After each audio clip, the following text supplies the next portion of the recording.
Greetings, fellow gamers and tech enthusiasts. Welcome back to channel, the go-to place for all things gaming and technology. Today, we're stepping into the future as we unveil the best 1080p GPU of 2024. Number 5, GeForce RTX 4090. For some, the best graphics card is the fastest card, regardless of price. NVIDIA's GeForce RTX 4090 is designed specifically for this type of customer. It also marked the introduction of NVIDIA's Ada Lovelace architecture, and it will be the most powerful card NVIDIA has to offer, probably until 2025, when the next generation GPUs are expected. The RTX 4090 has a greater performance gap than the next closest NVIDIA GPU.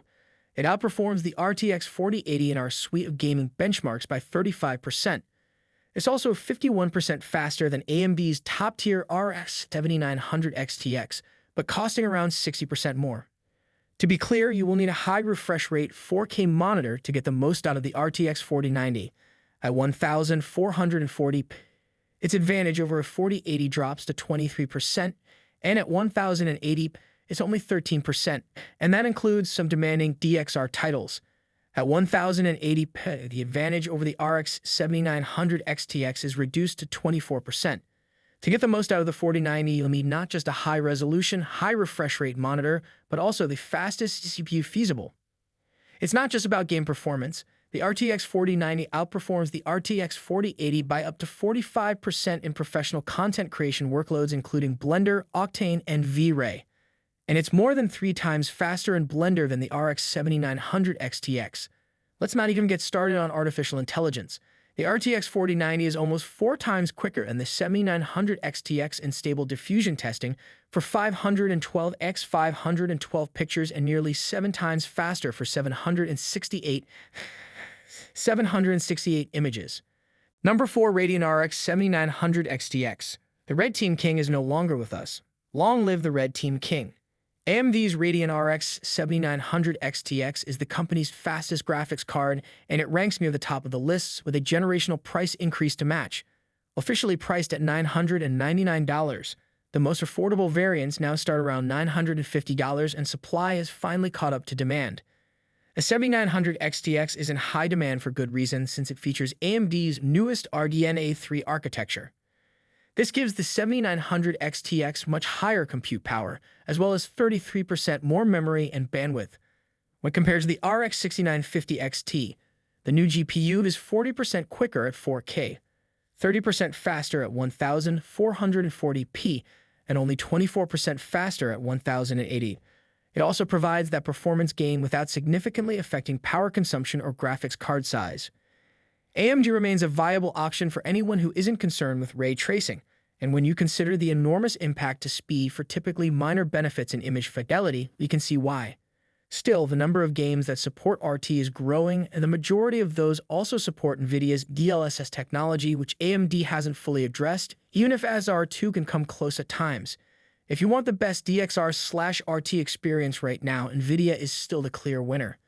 The new second-generation ray accelerators in the RX 7900 XTX enable 4K gaming on ultra settings with ray tracing on an AMD card, something that the previous flagship AMD card, the RX 6950 XT, couldn't quite achieve. Its rasterization performance is also second only to the RTX 4090, but that is an industrial-strength GPU disguised as consumer hardware. The RX 7900 XTX and XT use AMD's cutting-edge RDNA 3 architecture, which delivers excellent rasterization performance. Ray tracing remains a second-class citizen, and while quicker than the previous generation, AMD can't compete with NVIDIA in DXR games. And that doesn't even include DLSS, which is still widely used. AMD had a huge bar to clear with the AMD Radeon RX 7900 XTX, and it pulls off a significant upset against NVIDIA's rival RTX 4080 in every manner that it needed to.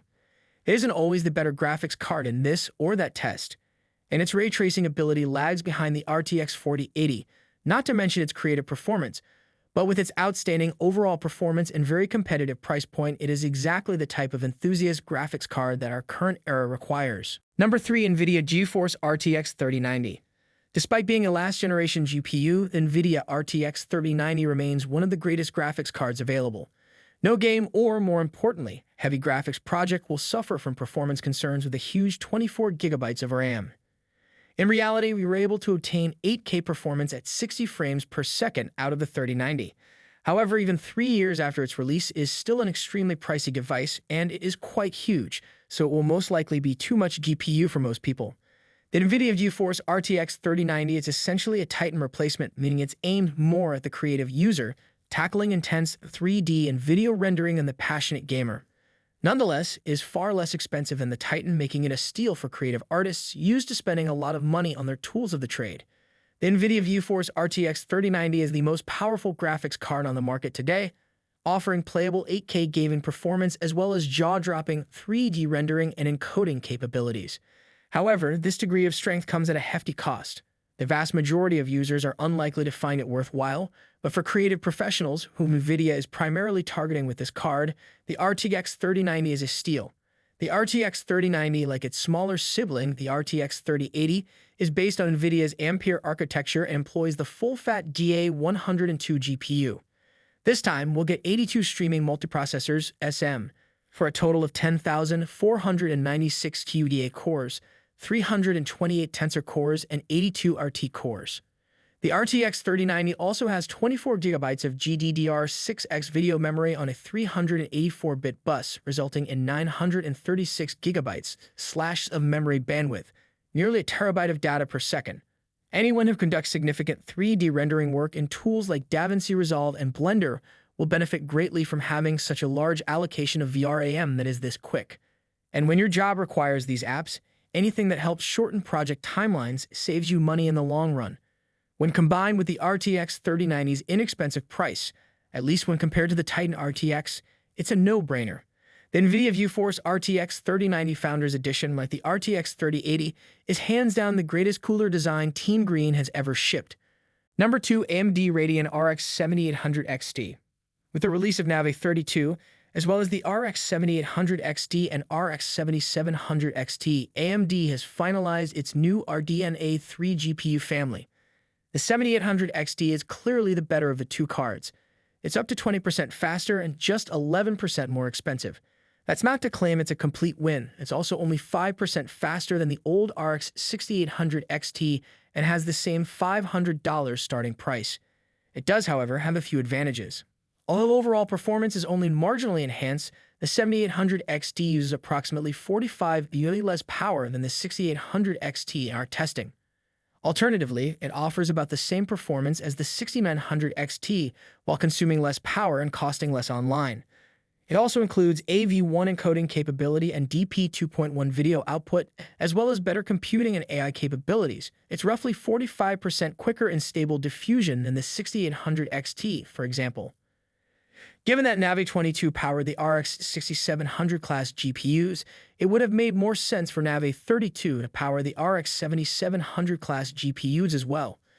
In that situation, the generational jump from the 6700 XT to the RX 7800 XT would have been ideal, as the RX 7800 XT is roughly 60% faster.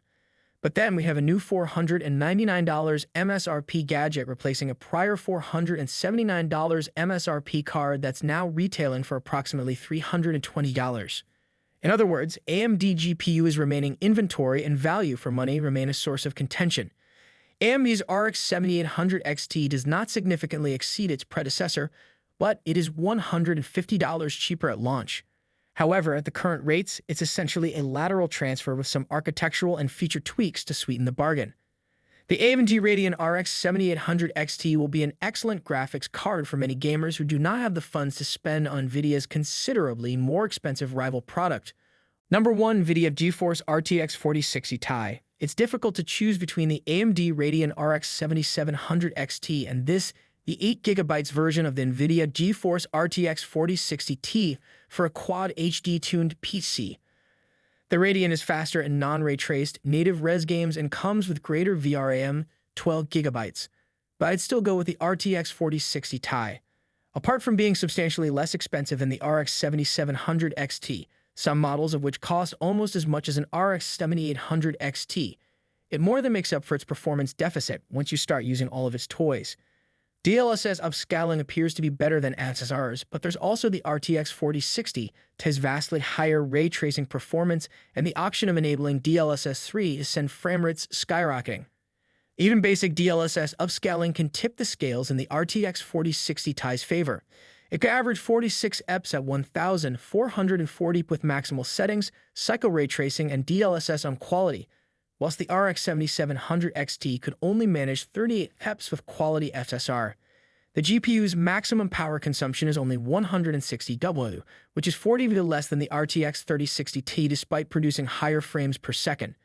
And you're likely to use even less when playing games. So while the RTX 4060 Ti isn't any cheaper to buy than its processor, it will be more cost-effective in the long term. Guys, there concludes our top 5 best 1080p GPU in 2024 list. All product links are in the description, which is updated with the lowest prices. Subscribe to our channel for more videos. Until then, we'll see you in the next video.